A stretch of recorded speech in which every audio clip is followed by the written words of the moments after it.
she'd be so proud. He's just Andrew. He's no longer a prince. And she is celebrating from the heavens right now, saying, I did it. This normal girl from a normal family has taken down a prince. We are so proud of her. We have to have some sort of investigation that goes further into this. I mean, he's still walking around a free man. I commend the king. I think he's doing an amazing job as a world leader, setting a precedent. But we need to take it one more step further. He needs to be behind bars, period. The story of Prince Andrew has taken yet another dramatic turn, and this time it begins with something as simple and as striking as a smell. Before visitors even catch sight of his new Norfolk residence, the scent of damp earth and marshy land reportedly fills the air. For a man who once lived in the grandeur of Royal Lodge, the contrast could not be more obvious. What was once a life surrounded by elegance and prestige has now shifted to something far more modest and far less glamorous. According to recent reports, Andrew's new home, known as Marsh Farm, has been described in unflattering terms by those who have seen it.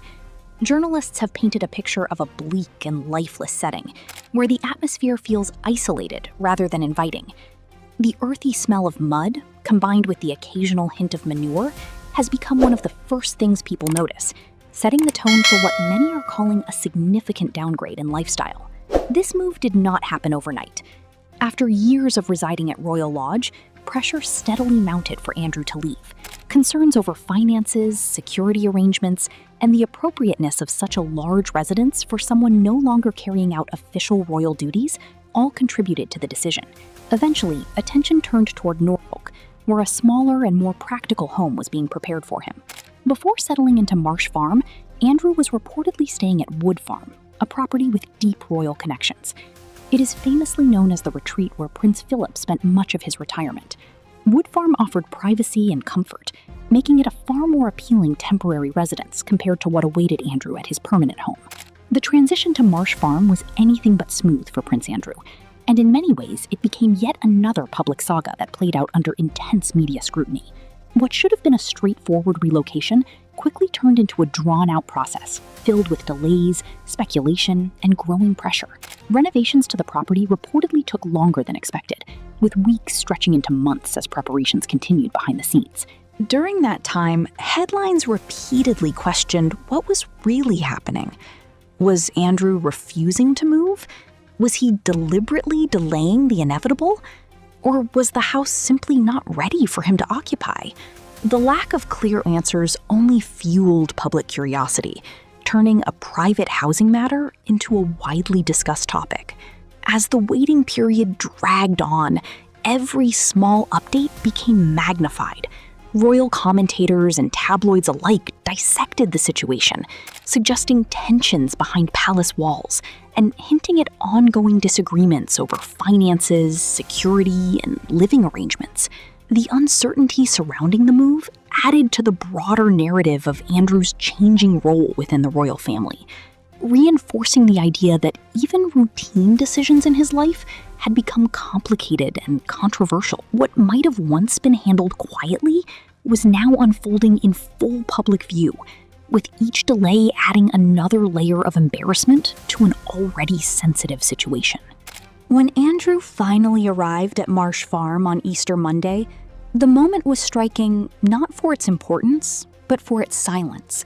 There was no grand entrance, no photographers capturing a fresh start, and no visible sign of support from family members. Unlike traditional royal moves that are often accompanied by carefully managed public appearances, this one passed almost unnoticed, quiet, subdued, and lacking any sense of celebration. It marked not a new beginning filled with optimism, but rather another chapter in a story that has become increasingly uncomfortable over time. Instead of signaling stability, the move seemed to highlight just how much had changed.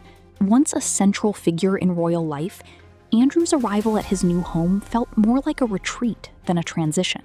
The absence of ceremony or acknowledgement only reinforced the perception that he is now operating on the margins, far removed from the prominence he once held.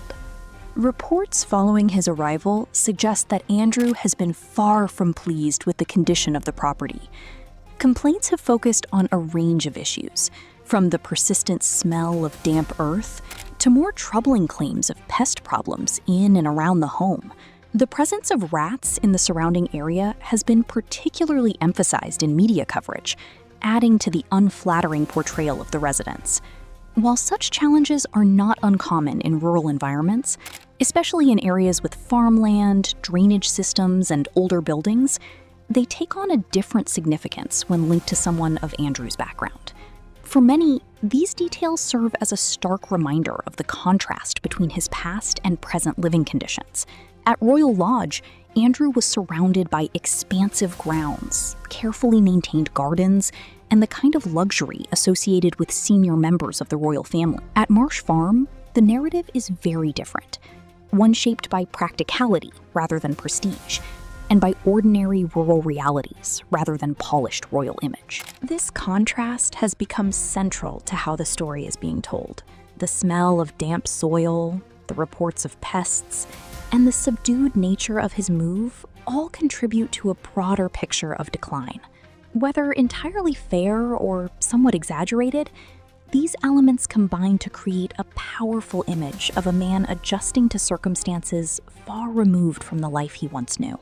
Ultimately, the situation at Marsh Farm reflects more than just a change of address. It underscores the ongoing shift in Andrew's public standing and the challenges that come with it. What might seem like minor inconveniences in another context are, in his case, magnified into symbols of a much larger transformation, one that continues to unfold under the watchful eye of the public.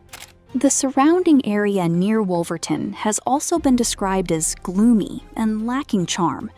Visitors have noted the absence of lively village life, with few shops or welcoming features to offset the isolation. Instead, the environment has been characterized as quiet to the point of feeling deserted, reinforcing the sense of detachment from Andrew's former royal life. Of course, countryside living naturally comes with its own set of realities. Mud, farmland smells, and wildlife are part of daily life in rural England. Yet, when these details dominate headlines about a former senior royal, they highlight the stark difference between Andrew's past and present circumstances. What might be normal for many becomes noteworthy in his case. Security remains an ongoing concern, despite his reduced public role. Reports indicate that new systems have been installed at Marsh Farm to ensure his safety and privacy. However, there is irony in claims that the property may actually offer less seclusion than expected, making it easier for observers to monitor his movements. Adding to the narrative are reports of family involvement. Prince Edward is said to have visited Andrew shortly before Easter, possibly to discuss his situation. Some headlines portrayed the visit as routine, while others suggested it reflected a shift in family dynamics, one where Andrew is no longer in a position of influence, but rather being managed. This shift is perhaps the most striking aspect of the entire story. There was a time when Prince Andrew represented the monarchy on international stages, attending high-profile events and enjoying significant status.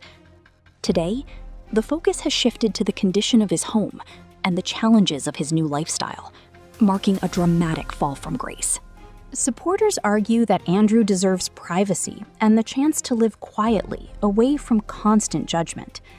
Critics, however, point to the controversies that have surrounded him, particularly his past association with Jeffrey Epstein, as reasons why public sympathy remains limited. This divide ensures that every development in his life continues to attract attention. In the end, Marsh Farm is more than just a house. It has become a symbol. It represents a new phase in Andrew's life, one defined less by privilege and more by consequence.